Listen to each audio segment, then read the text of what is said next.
ബിസ്മില്ലാഹിർ റഹ്മാനിർ റഹീം. അപ്പൊ ആകാശത്തിലേക്ക് നോക്കാനുള്ള കഴിവ്, ചിരിക്കാനുള്ള കഴിവ്, ചിന്തിക്കാനുള്ള കഴിവ്, ഇങ്ങനെ എത്രയോ അത്ഭുതകരമായ കഴിവ് അല്ലാഹു സുബ്ഹാനഹു വ തആല കൊടുത്തിരിക്കുന്ന ഈ മനുഷ്യന് മാത്രമാണ്. ബഹുമാനപ്പെട്ട സൈനുദ്ദീൻ മഖ്ദൂം തങ്ങൾ ഒരിക്കൽ തന്റെ ഇബാദത്തിന് പുറകെ അദ്ദേഹം ദുആരക്കുകയാണ്. അല്ലാഹുമ്മ അഹീനി ഇൻസാനാ വഅമിത്നി ഇൻസാനാ,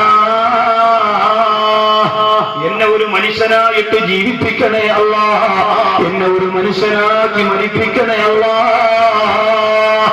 ഒരു മനുഷ്യനായിട്ട് ജീവിപ്പിച്ച് മനുഷ്യനായിട്ട് മരിപ്പിക്കണേ.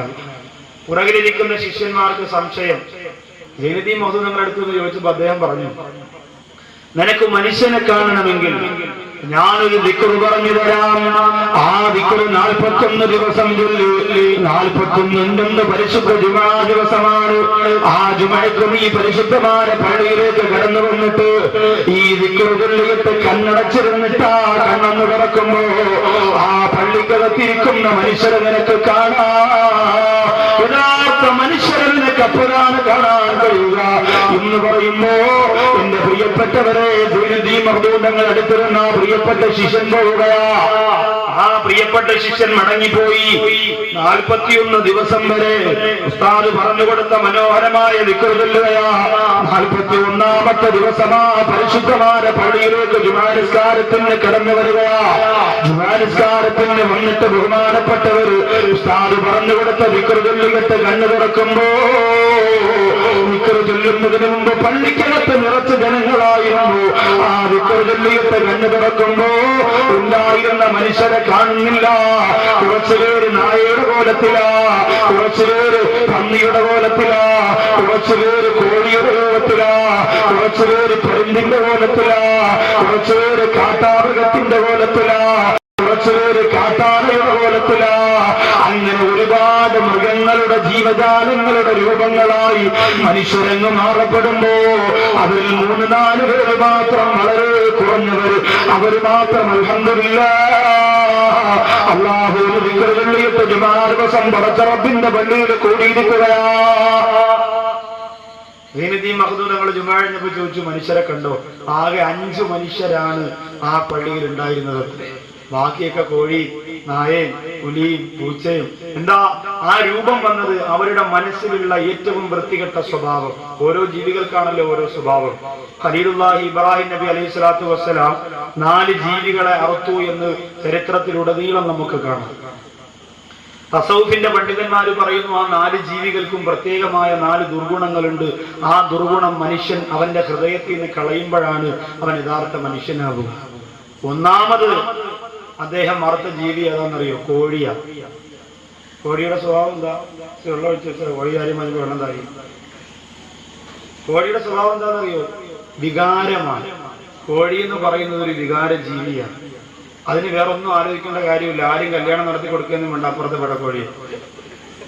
അണ്ണാച്ചി തമിഴ്നാട്ടിൽ നിന്ന് കൊണ്ടുവന്ന കോഴി നമ്മുടെ നാട്ടിൽ വാങ്ങിച്ചു വെച്ചിരിക്കുന്ന കോഴിയായിട്ട് കമ്പനിയാ, കണ്ടുടങ്ങിയ കമ്പനിയാ. അതിന് പിന്നെ ഒരുത്തൻ ചോദിക്കലും നിക്കാഹ മഹറത്ര 4 മുട്ട മഹർ കൊടുക്കാനൊന്നും അവന് സമയമില്ല. ചാവക്കോഴി എന്ന് പറഞ്ഞാൽ എന്തിനും ഏതിനും റെഡിയായിട്ട് നല്ല തൊപ്പിയൊക്കെ ഇട്ട് ഉഷാറായിട്ട് നിൽക്കുകയാണ് ചങ്കൂറ്റത്തോടു കൂടി.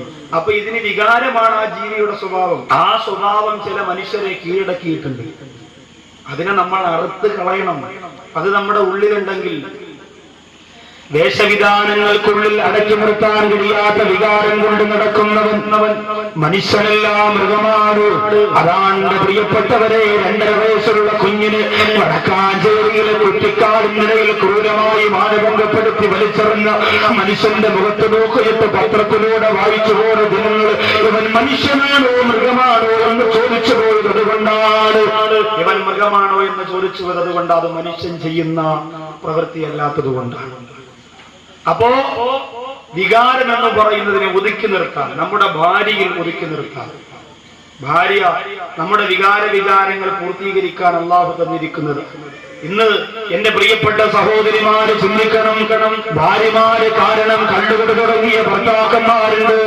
ഭാര്യമാര് നിമിത്തമായി വ്യഭിചാരം തുടങ്ങിയ ഭർത്താക്കന്മാരുണ്ട്. 2 2 മാസത്തെ ലീവിന് നാട്ടിൽ വരുമ്പോ അതിൽ 45 ദിവസവും ഭർത്താവിനോട് പിണങ്ങിക്കഴിയുന്ന പെണ്ണ്, ആ ഭർത്താവ് പിന്നെ സൗന്ദര്യമുള്ള പെൺകുട്ടികളെ തേടി പോയില്ലെങ്കിലല്ലേ അത്ഭുതമുള്ളൂ. നിനക്ക് സീരിയൽ കണ്ടാ മതിയല്ലോ, നിനക്ക് കറങ്ങി നടന്നാ മതിയല്ലോ, നിനക്ക് നിന്റെ സൗന്ദര്യം സൂക്ഷിച്ചാ മതിയല്ലോ, നിന്റെ പ്രിയതമനോടുള്ള ശാരീരികമായ ബന്ധത്തിന്റെ കടപ്പാട് മറന്നുപോയ എന്റെ പ്രിയപ്പെട്ട പെങ്ങള്, നിന്നോടുള്ള സ്നേഹം നിന്റെ ഭർത്താവിന് കുറയുമ്പോ, നിന്റെ ഭർത്താവിന്റെ മൊബൈലിന്റെ അകത്ത് പെൺകുട്ടികളുടെ മിസ് കോൾ വരികയാ, നിന്റെ ഭർത്താവിനെ വിളിക്കുമ്പോ പലപ്പോഴും ബിസി കാണിക്കുകയാ. എന്തുകൊണ്ടെന്നറിയോ? അത് ഭർത്താവിന്റെ നിറകേടെന്ന് മാത്രം പറഞ്ഞ് കളയല്ലോ. വീട്ടിന്റെ അകത്ത് കഴിഞ്ഞുകൂടുന്ന ഭാര്യയായ നിന്റെ ഉത്തരവാദിത്വം നീ പരിപൂർണമായി നിന്റെ ഭർത്താവിനോട് പാലിക്കാത്തത് കൊണ്ട് അതിന്റെ ഭയാനകരമായ ആദാബാണ് ഭർത്താവിനോട് എന്റെ പ്രിയപ്പെട്ടവങ്ങളെ നീ അറിയുന്നത്. അല്ലാഹു കാത്ത് രക്ഷിക്കട്ടെ.